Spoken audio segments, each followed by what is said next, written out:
1 अगस्त 2025 से यूपीआई जो सभी लोग प्रयोग करते हैं उसके नियम बदल गए हैं। 7 बहुत बड़े ऐसे नियम हैं जो बदल गए हैं। उन सभी के बारे में मैं 1 मिनट के अंदर सब कुछ बता देता हूं। सबसे पहला जो नियम है वो नियम ये है कि अब से आप एक दिन में सिर्फ 50 बार अपना बैलेंस देख सकते हैं। मतलब आपको बैलेंस अगर देखना है तो सिर्फ 50 बार एक दिन में आप देख सकते हैं, उससे ज़्यादा बार आप बैलेंस नहीं चेक कर सकते। दूसरा नियम यह है कि जो भी यूपीआई से लिंक्ड आपके अकाउंट हैं उन सभी को अगर आपको देखना है, व्यू करना है, तो वो उसकी लिमिट सेट कर दी है। वो लिमिट कर दी गई है 25, सिर्फ 25 बार एक दिन में देख सकते हो आप।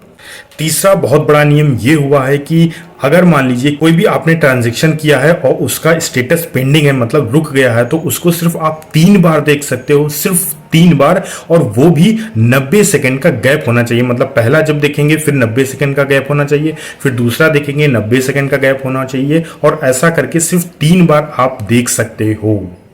चौथा एक बहुत बड़ा नियम जो बदला है वो बहुत इंपॉर्टेंट है। वो नियम ये है कि जो भी ऑटो पेमेंट होते हैं, जैसे कि ईएमआई आप लोग देते हैं, एसआईपी देते हैं, या नेटफ्लिक्स का रिचार्ज करते हैं, ये जो ऑटो पेमेंट होते हैं अपने आप रुपया पैसा कट जाता है, वो अब सिर्फ दिन में 3 बार ऐसा टाइम होगा जब आपका कटेगा, जो होगा 10 से पहले, सुबह के 10 बजे से पहले, 1 बजे से 5 बजे के बीच में, और 9:30 के बाद ऐसा समय होगा। सिर्फ दिन में 3 बार ऐसा होगा जब ये आपका ऑटो पेमेंट कटेगा।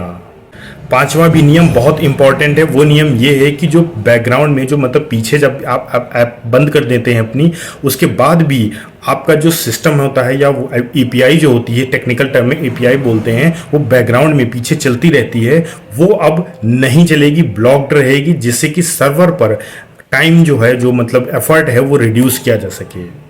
और जो छठा है नियम, वो नियम ये है कि जितनी बार भी यूपीआई पेमेंट आप करेंगे, हर एक पेमेंट के बाद आपको बैलेंस दिखाई देगा। जैसे एसएमएस में आप देखते हैं, कॉल काटते हैं, जैसे ही आपके पास एक मैसेज डिस्प्ले हो जाता है, उसी प्रकार आपको एक नोटिफिकेशन आएगा, हर बार आपको बैलेंस शो हो जाएगा कि कितना बैलेंस बचा है। और जो सबसे लास्ट है वो ये है कि किस सिक्योरिटी और ऑडिट से रिलेटेड कुछ चेंजेस इसमें किए गए हैं। तो ये सारे सभी नियम थे। आपको क्या लगता है ये सारे नियम आपके लिए कितना वैल्यूएबल होंगे और कितना वैल्यूएबल नहीं होंगे? क्या ये नियम आपके लिए सही है, नहीं सही? कमेंट में सब कुछ हमें बताइए और चैनल को सब्सक्राइब जरूर करिए।